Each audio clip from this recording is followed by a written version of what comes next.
할렐루야, 할렐루야. 네, 우리 사람이 좀 없지만 또 함께 우리 힘내서 주님 말씀 가운데 나아가는 자리 되기 원합니다. 우리 참 좋으신 주님의 자비와 은혜와 평강이 우리 모두 가운데 임하기를 간절히 원합니다.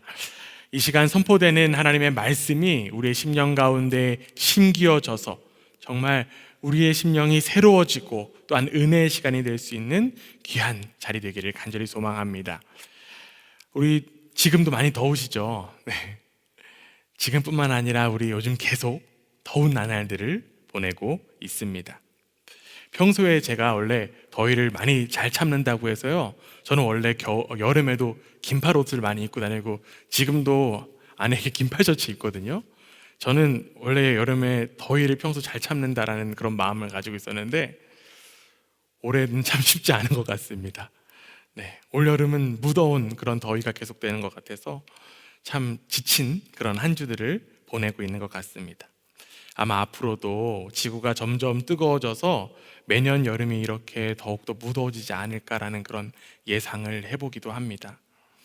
올여름 우리 무더위를 잘 견뎌서 건강하게 보낼 수 있는 그런 시간 되기를 원합니다. 이렇게 무더운 날씨 속에 체력적으로 지치고 때로는 기분이 좋지 않은 그런 상황도 벌어지지만 무더위와 상관없이 설렘과 기대함을 가지고 주중에 계신 분들의 표정을 저는 볼 수 있었어요. 어떤 분들이 더위와 상관없이 그렇게 좋은 표정 갖고 계신 분들이 누가 있었을까요? 네, 제가 봤던 분들이 어떤 분들이었냐면 가족이 있는 고향을 향해서 떠나간, 네, 우리 지금 여기 빈자리 역할을 감당하시고 온라인에 감당하시는 분들, 네, 그분들은 참 더위와 상관없이 미소를 띠면서 가시는 그런 모습들을 볼 수 있었습니다. 저는 그 모습 보면서 하나님 나라를 향하는 우리의 모습이 그러한 모습이지 않은가라는 그런 생각해 보았습니다. 하나님 나라의 백성인 우리는 이 땅에서 살아가지만 하나님 나라의 가치와 삶의 방식으로 살아가고 있어요. 우리 모두는 영적으로 하나님 나라의 시민권을 가지고 있습니다. 하나님께서는 우리를 하나님 나라의 백성으로 불러주셨기 때문에 우리는 하나님 나라의 시민권 가지고 살아가는 거예요. 그렇기 때문에 우리의 본향인 하나님 나라를 향해 나아가는 우리의 일상은요, 마치 고향을 향해 나아가는 이들처럼 기대와 설렘을 가지고 살아갈 수 있는 것입니다. 그러나 우리가 살고 있는 이 땅에서 하나님 나라의 백성의 삶 결코 호락호락하지만은 않습니다. 이 땅의 세계관과 가치관이 하나님 나라의 백성인 우리를 잠식하려고 하고 있기 때문입니다. 하나님의 통치 속에 살고 싶은 우리와 이 땅에서 요구하는 그 삶의 방식은 충돌할 수밖에 없어요. 이 사이에 사는 우리는요, 어쩌면 이중국적자로 살아가고 있는 것만 같습니다. 영원히 거할 하나님 나라의 시민권을 가진 우리가 이 땅에서는 잠시 체류하는 그런 삶이기 때문에 그렇죠. 또한 우리의 삶, 그렇기 때문에 결코 쉽지 않습니다. 그래서 오늘 본문의 이 야고보 사도는요, 흩어져 사는 그 하나님 나라의 백성에 대하여 이러한 권면을 해주고 있습니다. 우리가 함께 읽었던 말씀 7절 말씀인데요, 우리 한 목소리로 함께 한번 읽어보겠습니다. 함께 읽습니다. 시작. 그러므로 형제들아, 주께서 강림하시기까지 길이 참으라. 보라, 농부가 땅에서 나는 귀한 열매를 바라고 길이 참아 이른 비와 늦은 비를 기다리나니. 아멘. 흩어진 하나님 나라의 백성들이 어떻게 해야 된다라고 지금 이야기하죠? 참고 견뎌야 한다라는 이야기를 야고보 사도는 하고 있습니다. 야고보 사도가 권면한 이 참고 견디라는 것은요, 세상살이 때문에 힘들다라는 뜻이 결코 아닙니다. 물론 우리가 이 세상 살아가는 거 결코 쉽지만은 않아요. 그렇다고 해서 우리는 이 세상의 가치에 침몰당해서는 결코 안 됩니다. 하나님 나라의 백성은 늘 하나님의 그 살아계심 속에서 하나님 나라의 가치와 방식을 가지고 참고 견뎌야 한다는 것입니다. 다시 정리해서 좀 이야기하면요, 하나님 나라의 백성은 참고 견디는 사람들이라는 거예요. 여러분, 하나님 나라 백성 맞습니까? 아멘입니까? 그렇다면 우리는요, 참고 견디는 사람들이라는 거예요. 우리 옆에 분들하고 이렇게 한번 인사하겠습니다. 우리는 참고 견디는 사람들입니다. 네, 감사합니다. 우리 이 시간도 더위와 또한 졸음을 참고 견디는 시간 되기 원합니다. 그렇다면 하나님 나라의 백성인 우리는 도대체 왜 이렇게 참고 견뎌야만 하는 것일까요? 오늘 본문 8절 말씀 이어져서 한번 보겠습니다. 함께 했습니다. 시작. 너희도 길이 참고 마음을 굳건하게 하라. 주의 강림이 가까우니라. 왜 참고 기다려야 된다고 이야기할까요? 주님의 오심이 가까이 임했기 때문에 그렇다라는 거죠. 예수 그리스도께서 이 땅에 오셔서 하나님 나라는 임하게 되었습니다. 예수님은 이 땅에서 사역하시면서 하나님 나라에 대하여만 선포하셨어요. 마가복음 1장 15절에 이런 말씀이 있습니다. 이르시되 때가 찼고 하나님 나라가 가까이 왔으니 회개하고 복음을 믿으라 하시더라. 예수님께서 이 땅에 오셔서 선포하신 것, 사랑, 정의 아니냐라고 반문하실 수도 있습니다. 그러나 사랑, 정의 이런 것들은요, 하나님 나라의 통치 방식 가운데 하나일 뿐입니다. 가까이 임한 하나님 나라, 즉 하나님의 통치가 임했다는 사실을 예수님께서는 선포하시면서 그 하나님 나라 때문에 병든 자들을 치유하시고 회복시키셨던 거예요. 왜냐하면 하나님 나라, 하나님의 통치가 가득한 그 하나님 나라는 완전한 나라이기 때문에 그렇죠. 그러나 아직요, 하나님 나라는 완전히 임하지 않았습니다. 예수 그리스도로 인하여서 하나님 나라가 임한 것은 사실이지만 하나님 나라가 완전하게 임하는 것은 예수님께서 다시 오실 때 가능하다라는 거예요. 이를 신학적으로 표현하면 어떻게 표현하냐면 이미 그러나 아직이라고 표현할 수 있습니다. 우리 함께 한번 따라하겠습니다. 이미 그러나 아직. 영어로 하면 already not yet 이라고 합니다. 우리가 예수님을 받아들이고 그분의 통치를 받아들였을 때 우리는 이미 임한 하나님 나라에 속하게 되었어요. 그러나 아직 그 나라가 완전히 임하지는 않았습니다. 예수님께서 다시 오셔서 이 세상을 완전하게 회복시키기 때까지 우리는 그 중간기에 살아가고 있다는 거예요. 무슨 일을 하든지 그 중간기, 과도기에 있으면 참 쉽지 않은 우리는 경험하곤 합니다. 완전히 임할 하나님 나라의 그 중간기를 살아가는 하나님 나라의 백성, 즉 우리의 삶도 결코 쉽지만은 않다라는 거예요. 야고보 사도가 편지를 쓸 당시인 이 초대교회에서도 우리와 동일한 힘듦과 고민이 존재했습니다. 다시 오시겠다라고 약속하셨던 주님, 바로 다시 오시지 않았습니다. 또한 기독교인들에 대한 박해는 어떻게 됐을까요? 더욱더 심해졌습니다. 그 상황 속에서 믿음을 지키는 일은 더욱더 힘들었을 것입니다. 그렇기 때문에 어떤 이들은 교회를 떠나게 되었고요, 교회에 남아있는 이들조차도 십자가를 든든히 붙들지는 못했습니다. 믿음의 고백은 있었지만 믿는 대로 살기 위한 치열한 노력은 점차 줄어들어 버렸습니다. 이러한 모습은 교회 안에서 더욱더 뚜렷하게 나타났습니다. 그리고 그 충돌은 더욱더 심화되었어요. 우리가 여러분들이 함께 야고보서를 묵상하시면서 보셨듯이 교회 안에서 다양한 문제가 발생했음을 확인할 수 있습니다. 초대교회에서는요, 어떤 문제가 발생했냐면 교회 유지에 있어서 재정적으로 기여하는 이들의 발언권이 자꾸 높아지면서 자연적으로 어떤 사람들의 발언권이 낮아졌을까요? 가난한 사람들의 발언권들이 낮아졌습니다. 그런 사람들이 소외되기 시작했어요.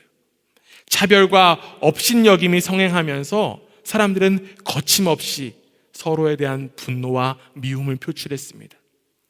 그 표현의 도구는 말이었고요, 말로 사람들은 서로에게 폭력을 행사했음을 우리는 야고보서를 묵상하면서 확인할 수 있었습니다.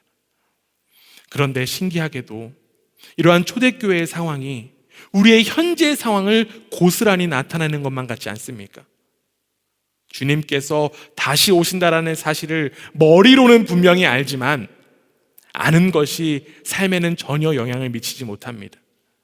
그렇기 때문에 예수님을 나의 구주로 영접하며 살기보다는 내가 나의 주인이 되어 살기에 더욱더 바쁩니다.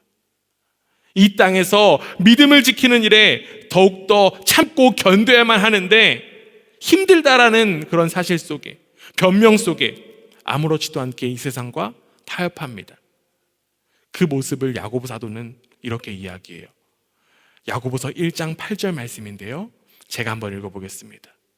두 마음을 품어 모든 일에 정함이 없는 자로다. 이러한 모습을 두 마음을 품었다라고 이야기합니다. 두 가지 마음을 품었다라고 해요. 우리는요, 이 두 마음을 품고 하나님을 믿는 일에 더욱더 익숙한 것은 아닌지 돌아보기 원합니다. 이러한 두 마음을 아주 잘 나타내는 문장이 이런 표현이 있어요. 여러분들 다 들어보셨을 거예요. 예수 믿으면 복 받아요. 물론 예수 믿으면 복 받는다는 표현 틀린 문장은 아닙니다. 왜냐하면 예수님 자체가 복이시기 때문에 예수님을 주인으로 믿고 따르는 삶은 복될 수밖에 없어요. 그러나 문제는 예수 믿으면 복 받아요 라고 하는 이 문장을 세상 기준으로 받아들인다라는 것에 있습니다. 그렇기 때문에 하나님을 돈 넣고 제때 원하는 상품을 내어놓지 않으면 안 되는 뭐로 여길까요? 자판기로 여긴다라는 거예요. 제대로 상품을 내놓지 않으면 그 자판기에 어떻게 합니까? 우리가 저같이 성질 고약한 사람은 자판기를 두드려요. 막 왜 안 나와? 이러면서 손과 발로 마구 두드리는 것처럼 우리가 하나님을 향해서 혹여나 그러고 있지는 않는지요. 어쩌면 우리는 하나님을 자판기보다 못한 존재로 만들어버린 것은 아닌지요. 하나님 나라의 백성인 우리가 참고 견디지 못하는 것은 이러한 두 마음 때문입니다. 이스라엘 백성이 젖과 꿀이 흐르는 그 은혜의 땅, 가나안 땅에서 망한 이유가 무엇이었을까요? 그들이 예배하지 않았기 때문에 망했을까요? 아닙니다. 이스라엘은요, 단 한 번도 예배를 빼놓지 않았습니다. 예배를 게을리하지도 않았는데 그들은 왜 패망의 길을 걸을 수밖에 없었을까요? 그 이유에 대해서 사무엘상 8장 20절에 이렇게 나옵니다. 우리도 다른 나라들과 같이 되어 우리의 왕이 우리를 다스리며 우리 앞에 나가서 우리의 싸움을 싸워야 할 것이다 하는지라. 이스라엘은요, 온전히 하나님께서 다스리시는 하나님의 통치가 임한 하나님의 나라임에도 불구하고 그들은 오히려 어떤 것을 구합니까? 세상의 통치를 구하고 있어요. 즉 세상 사람들처럼 살게 해달라고 하는 헛된 열망, 그 열망이 바로 멸망을 불러오게 했습니다. 겉으로는 하나님을 예배했지만 마음이 둘로 나눠져서 세상의 우상들을 붙들고 있었던 거예요. 여러분, 믿음이란 두 마음을 품지 않는 것입니다. 그렇기에 믿음이란 결단이고 모험이에요. 하나님과 세상을 겸하여 섬길 수는 결코 없습니다. 우리는 하나님과 세상 사이에서 더 이상 양다리 걸쳐서는 안 됩니다. 이제는 반드시 마음을 굳게 하고 결정해야만 합니다. 아브라함 요스와 헤셀은요, 이렇게 이야기해요. 하나님을 믿는다는 것은 그분을 위하여 싸우는 것이다. 그분의 뜻과 충돌되는 우리의 이익을 포함하여 우리 안에서 그분을 대적하는 모든 것들과 싸우는 것이다. 하나님을 믿는다라고 자처하면서 나 하나님 믿는 사람이야 라고 이야기하면서 언제까지 마음이 갈라져서 살아갈 것입니까? 언제까지 하나님을 자판기보다 못한 존재로 여길 것입니까? 내가 원하는 것을 내놓지 않는다라고 불평만 하는 존재가 되어다 보니 내 자신이 더욱더 망가져만 갑니다. 왜냐하면 내 자신은 하나님의 사랑으로만 채워져야 되는 존재임에도 불구하고 다른 허망한 것들을 채우려고 하다 보니 자꾸 뭔가 허전하기 때문에 그렇죠. 이제는 마음을 굳게 하여서 하나님과 충돌되는 모든 것들과 싸우는 우리 모두가 되기 원합니다. 하나님과 세상에서 갈팡질팡하는 모습을 뒤로 하고 하나님의 뜻에 참고 견디는 우리 모두가 되기를 주님의 이름으로 간절히 부탁드립니다. 야고보 사도는요, 친절하게도 우리가 이 따라가야 할 참고 견디는 그 모습의 본보기를 하나하나씩 설명해 주고 있어요. 먼저 첫 번째 본보기를 우리가 말씀에서 찾아볼 수 있는데 어떤 본보기가 나올까요? 우리 아까 읽었던 말씀 7절에 보면요, 이런 본보기가 나옵니다. 다시 한 번 더 읽어볼게요. 함께 읽겠습니다. 시작. 그러므로 형제들아, 주께서 강림하시기까지 길이 참으라. 보라, 농부가 땅에서 나는 귀한 열매를 바라고 길이 참아 이른 비와 늦은 비를 기다리나니. 아멘. 본보기가 누구죠? 뭘 따라야 될까요? 누구를 따라야 될까요? 농부를 따라야 된다라고 지금 야고보 사도는 이야기하고 있어요. 현대사회에서 우리가 직접 농사를 짓지 않기 때문에 농부의 본보기가 사실 크게 다가오진 않습니다. 그러나 우리는 알고 있는 사실이 분명히 있어요. 농부의 일이 결코 쉽지 않다는 것입니다. 주변에 이제 간단하게 작물 기르시는 분들이 있는 줄로 압니다. 가르텐이나 이제 테라스에서 이제 깻잎 같은 것들을 기르시는 분들이 또 있는 줄 알아요. 그래서 그 기르는 이야기를 종종 듣곤 합니다. 저도 올해 이제 깻잎을 한번 키워보고자, 그래서 깻잎을 한번 키워서 참치김밥을 맛있게 한번 먹어보고자 이제 화분을 사고 또한 흙을 구입해서 이제 한번 깻잎을 키우려고 했습니다. 그래서 그냥 심으면 안 된다라고 해서 씨앗을 이렇게 키친타올에다 올려놓고 그 다음에 이렇게 랩으로 싸서 잘 두었어요. 1cm 정도 자라면 흙에다 심어야 된다라고 하더라고요. 그런데 제가 그것을 계속 신경 못 쓰다 보니까 이미 막 너무 많이 자라서 말라 비틀어진 그런 모습을 볼 수 있었습니다. 게으른 저는 올해 농사 망쳤습니다. 못 심었어요. 저와는 다르게 농부는요, 늘 성실해요. 농부는 땅을 일궈 밭을 만들고 거기에 씨를 뿌리고 움트기를 기다립니다. 곡식이나 또한 푸성기가 잘 자라도록 풀도 뽑아줘야 되고요, 가물면 물도 대줘야 합니다. 병충해를 막기 위해서 다양한 노력도 기울여야 돼요. 애써 가꾼 것 마치 자기 자식인 듯이 아이고 내 새끼, 아이고 내 새끼 하면서 적당한 비와 햇볕을 맞게 해줘야만 합니다. 묵묵히 해야 할 일을 해내는 그 농부의 모습이 바로 하나님 나라의 백성인 우리가 가져야 될 모습이라는 거예요. 7절에서 지금 보면 농부가 기다리는 것이 무엇이라고 분명하게 이야기하고 있습니다. 농부는 열매를 바라고 있지만 또한 바라고 있는 게 있어요. 바로 이른 비와 늦은 비를 기다리고 있습니다. 팔레스타인 지역에는요, 우기와 건기가 있습니다. 그래서 이 이른 비는요, 우기가 시작되는 그런 11월 전후에 내리는 비라고 해요. 이른 비가 충분히 내려야지 건기에 마른 땅이 부드러워져서 씨를 심을 수 있다고 합니다. 또한 늦은 비는요, 3월과 4월 사이에 내리는 비입니다. 그래서 늦은 비가 적당히 내려야 풍성한 수확을 할 수 있다고 해요.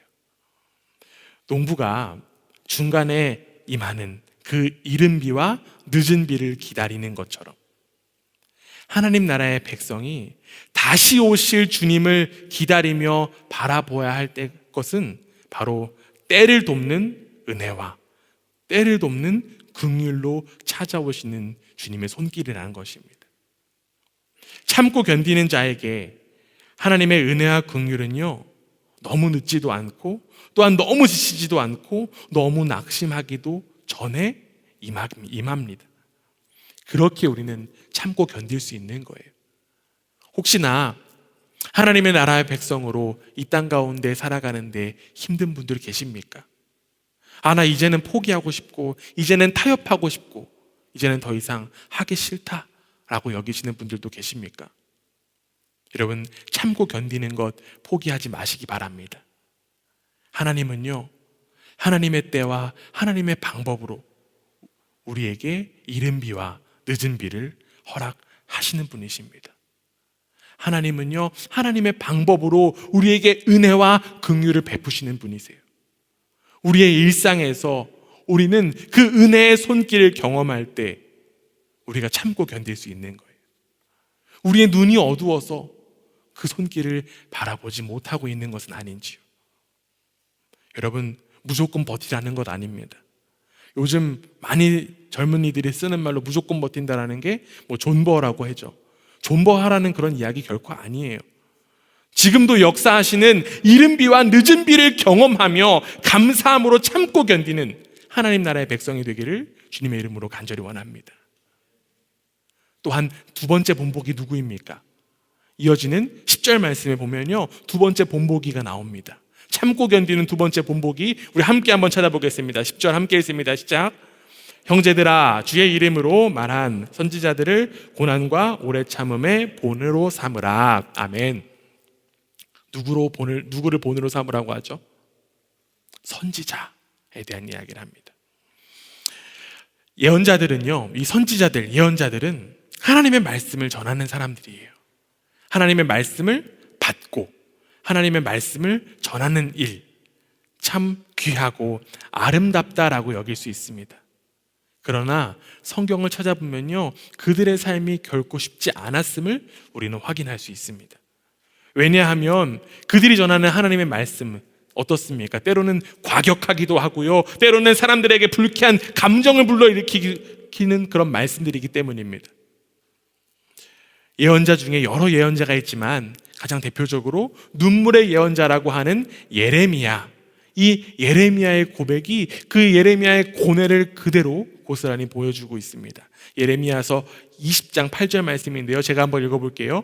내가 말할 때마다 외치며 파멸과 멸망을 선포함으로 여호와의 말씀으로 말미암아 내가 종일토록 치욕과 모욕거리가 됨이니이다. 예레미야가 선포한 그 하나님의 말씀으로 인하여서 예레미야는 치욕과 모욕을 경험했다라고 이야기합니다. 그뿐만이 아니라 예레미야는요, 고향 마을 사람들조차 예레미야를 제거하기 위해서 음모를 꾸몄다라는 사실을 성경을 통해서 확인할 수 있습니다. 이렇게 선지자들은 늘 어려움을 겪습니다. 그러나 그들이 어려움을 겪었다라고 해서 그들의 삶이 불행하다라고 우리가 감히 이야기할 수 있을까요? 예레미야가 눈물의 예언자라고 해서 예레미야에게 안타까운 마음만 우리가 가져야만 할까요? 그럴 수 없습니다. 그들은 자신의 목숨을 걸고 하나님의 말씀을 전했던 자들이기 때문에 가장 귀한 삶을 살았다라고 이야기할 수 있습니다. 그들이 그렇게 모욕과 수치를 참고 견딜 수 있는 이유가 무엇이었을까요? 그들은 하나님의 말씀을 직접 받았고 하나님의 말씀을 직접 전했기 때문에 그들은 참고 견딜 수 있었던 것입니다. 여러분, 우리에게도 이 선지자들과 동일한 축복과 은혜가 있습니다. 하나님은 지금도 여전히 성경을 통해서 우리 가운데 말씀하십니다. 우리 가운데 또렷하게 말씀해 주세요. 우리는 그 말씀을 하나님의 말씀, 하나님께서 직접 우리 가운데 하시는 그 말씀으로 받아들이고 세상에서 삶으로 선포할 수 있어야만 합니다. 예레미야처럼 세상에서 미움과 모욕을 당할지라도 하나님의 말씀을 붙드는 사람은 온전히 참고 견딜 수 있습니다. 우리가 참고 견딜 수 있는 힘이 바로 하나님의 말씀에 있다라는 사실을 우리는 반드시 깨달아야만 합니다. 그 말씀 붙들고 온전히 참고 견디는 하나님 나라의 백성인 우리 모두가 되기를 주님의 이름으로 간절히 원합니다. 마지막으로 야고보 사도가 제시한 참고 견딤의 본보기, 우리 이어지는 11절 말씀에 또한 나옵니다. 우리 함께 읽어봅니다. 함께 읽습니다. 시작. 보라, 인내하는 자를 우리가 복되다 하나니 너희가 욥의 인내를 들었고 주께서 주신 결말을 보았거니와 주는 가장 자비하시고 긍휼히 여기시는 이시니라. 아멘. 야고보 사도는 마지막으로 본보기를 누구를 이야기하고 있죠? 욥에 대한 이야기를 하고 있습니다. 여러분, 욥에 대해서 많이 잘 아실 거라고 생각됩니다. 욥은 정말 참고 견딤의 본보기다라고 우리도 생각할 수 있을 것 같아요. 욥의 처음의 삶 어땠습니까? 참 행복하고 단란했지만 어느 순간 다 무너져 버렸습니다. 재산과 자식과 명예와 건강까지도 다 잃어버렸어요. 고난이 길어지면서 이 욥은요, 삶의 의미조차 잃어버렸습니다. 차라리 죽어서 그 모든 시름을 잃으면 좋겠지만 죽음조차 그에게는 허용되지 않았습니다. 욥의 친구들은 그가 겪는 고난이 그가 저지른 죄의 결과다라고 이야기하지만 그는 그 사실을 인정할 수 없었습니다. 결국 이 욥은 하나님께 끝없이 그런 고난을 허락하신 까닭이 무엇이냐라고 묻습니다. 욥기 30장 20절 말씀이에요. 내가 주께 부르짖으나 주께서 대답하지 아니하시오며 내가 섰사오나 주께서 나를 돌아보지 아니하시나이다. 이렇게 욥이 부르짖었지만 하나님께서는 아무런 대답하지 않으셨어요. 이렇게 하나님께 불평하고 원망과 독설을 퍼붓는 욥이 무슨 참고 견디는 본보기냐라고 반문하시는 분도 계실지도 모릅니다. 혹시 야고보 사도가 욥에 대해서 잘 몰라서 그냥 어느 정도 아는 것으로 그냥 쓴 거 아니야? 라고 생각하시는 분도 계실지 모릅니다. 야고보 사도는요, 다른 시선으로 이 참고 견디는 것을 보았습니다. 세상에 부조리와 또한 부정의가 많더라도 욥은 결국 자기의 생애를 끝까지 감당했어요. 분명히 중간중간 하나님을 향한 불평과 불만과 원망, 그런 것들이 있었지만 욥은 결국 참고 견뎌낼 수 있었습니다. 욥이 이렇게 참고 견뎌낼 수 있었던 이유가 무엇일까요? 욥의 믿음이 뛰어났기 때문일까요? 결코 아닙니다. 하나님의 자비와 긍휼하심 때문에 욥은 참고 견뎌낼 수 있었다라는 거예요. 이 야고보 사도의 편지를 받는 당시 흩어진 교회에서도 불평과 원망과 헛된 자랑과 다툼, 그리고 시기와 분노, 더 나아가 독설까지도 오갔습니다. 그러나 야고보 사도는 지금 이야기해요. 참고 견디라고. 왜 그렇습니까? 방금 우리가 읽었던 11절에 보면 주님이 가장 자비하시고 가장 긍휼하신 분이시기 때문에 그렇죠. 우리가 참고 견딜 수 있는 힘은요, 우리에게서 나오는 것 결코 아닙니다. 참고 견디는 그 인내는 바로 자비와 긍휼이 가장 많으신 주님께서 하나님의 자녀들에게 주시는 선물입니다.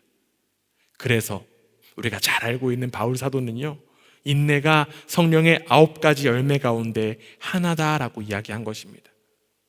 오직 하나님 안에 거할 때 우리는 열매 맺을 수 있어요.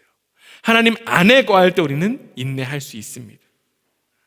성령님과 인격적인 그런 교제와 만남을 통해서 마음을 굳게 다져야만 합니다.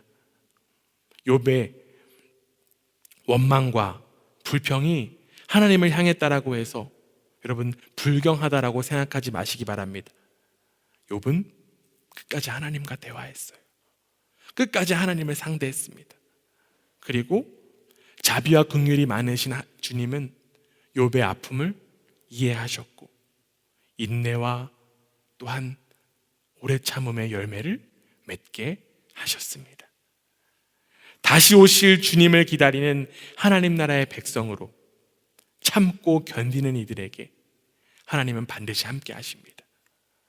성령님과 함께 참고 견디어서 영원한 면류관을 얻는 우리 모두가 되기를 주님의 이름으로 간절히 부탁드립니다.